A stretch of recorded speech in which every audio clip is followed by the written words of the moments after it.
Halo Sobat Tanusa, kembali lagi di channel kami Ruang Tanusa.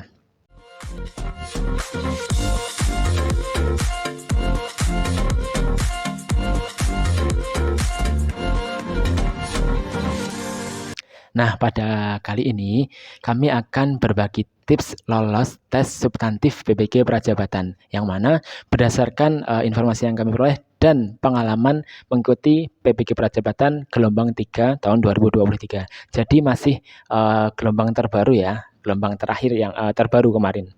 Nah, di beberapa video nanti kami juga akan membuat 3 video. Yang pertama tentang ini, kemudian yang kedua tentang kisi-kisi tes substantif, yang mana ada 3 jenis tes, kemudian yang ketiga tentang panduan wawancara berdasarkan pengalaman yang kami lakukan. Jadi simak video ini dan video-video selanjutnya di channel kami. Nah, oke, kita langsung saja ke tips yang pertama. Nah, pertama kita masuk ke website ya. Kita ketikkan GTK Kemendikbud ini dari awal biar teman-teman kita review aja. Kita masuk ke yang portal ini, gtk.belajar.kemdikbud.go.id. Nah, nanti teman-teman bisa masuk ke yang PPG Prajabatan. PPG Prajabatan. Masuk atau login. Oke, kita masukkan saja. Kalau teman-teman lolos, setiap tahap nanti akan ada pop-up seperti ini ya. Jadi pop-up yang menandakan bahwa kita lolos. Selamat saudara lolos tahap sekian.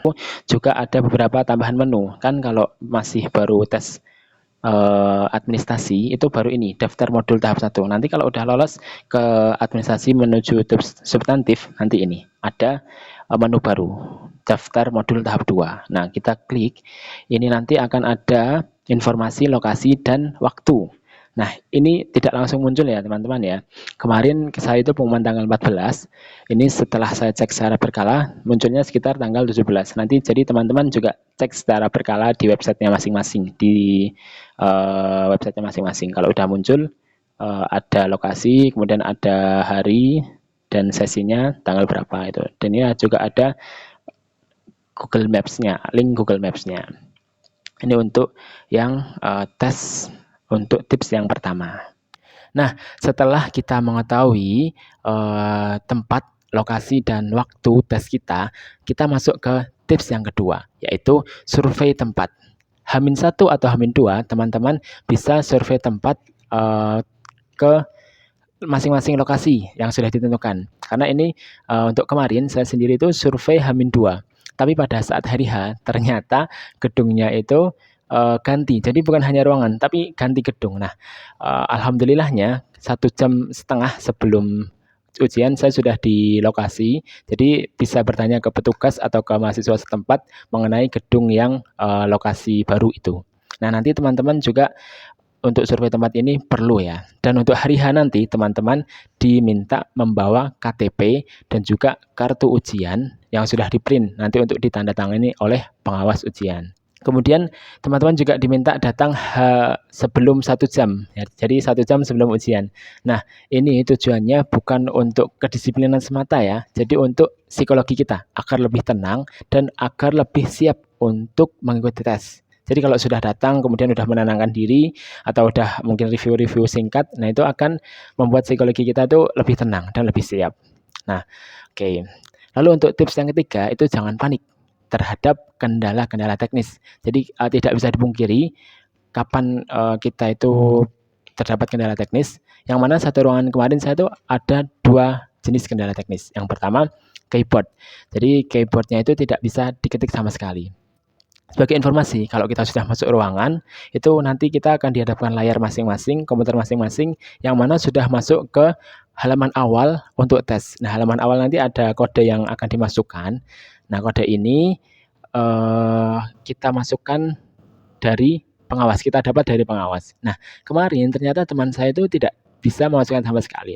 Nah, itu jangan panik karena kita mendapatkan 2 pengawas. Langsung saja bilang ke pengawas dan pengawas langsung dengan sigap mengganti keyboard atau men-set keyboardnya dan alhamdulillah bisa. Kemudian kendala yang kedua itu beberapa teman saya itu terlog out sendiri. Jadi baru asik-asik mengerjakan di tes tengah-tengahan, tiba-tiba terlogout. Nah, itu teman-teman juga jangan panik, langsung bilang ke petugasnya. Alhamdulillah kemarin beberapa teman itu yang mengalami kendala bisa lanjut ke soal selanjutnya. Jadi jawaban sebelumnya itu tidak hilang. Oke, lalu masuk ke tips yang keempat, persiapkan diri. Nah, ini teman-teman bisa mempersiapkan dengan banyak-banyak latihan soal.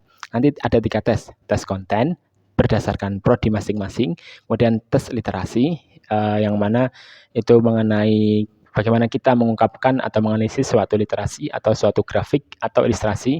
Kemudian yang ketiga mengenai numerasi, yaitu logika matematik. Semakin banyak teman-teman mempersiapkan diri, maka semakin besar juga peluang kita diterima atau lolos, dan semakin besar kita percaya diri dan tenang dalam mengerjakan soalnya nanti.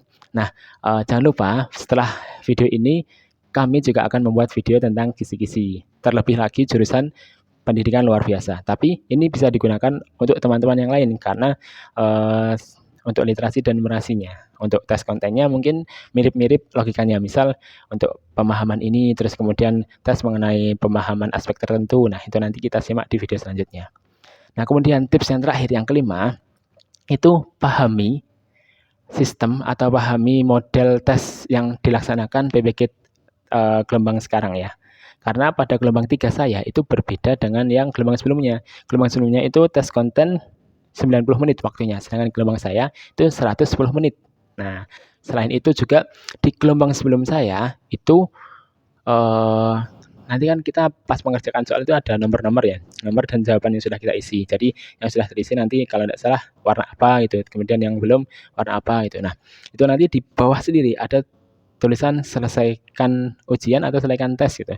Nah, itu yang gelombang sebelumnya itu tidak bisa diklik. Jadi harus semua terisi dulu atau sampai waktunya habis baru bisa keklik. Nah, untuk gelombang kemarin yang ketiga tahun 2023 itu bisa diklik. Jadi ketika saya klik langsung muncul. Untung saja muncul pop up konfirmasi apakah Anda yakin menyelesaikan tes ini. Nah, seperti itu. Itu untuk pahami sistem atau model ujian ATES pada PPG gelombang ini. Kemudian juga perhatikan waktunya, karena kalau tiba-tiba kita tidak memperhatikan waktu, tiba-tiba nanti akan terselesaikan sendiri. Jadi berapa jawaban yang belum kita isi itu akan tersimpan, dan lebih baik mengerjakan tes yang mudah terlebih dahulu, nanti baru mengerjakan yang susah. Oke, mungkin itu saja tips dari kami. Semoga bermanfaat buat teman-teman, dan jangan lupa cek juga video-video selanjutnya kami, dan semoga teman-teman yang tes bisa lolos semuanya, dan juga yang teman-teman yang baru bikin bisa lolos ujian dengan maksimal. Oke, bye-bye.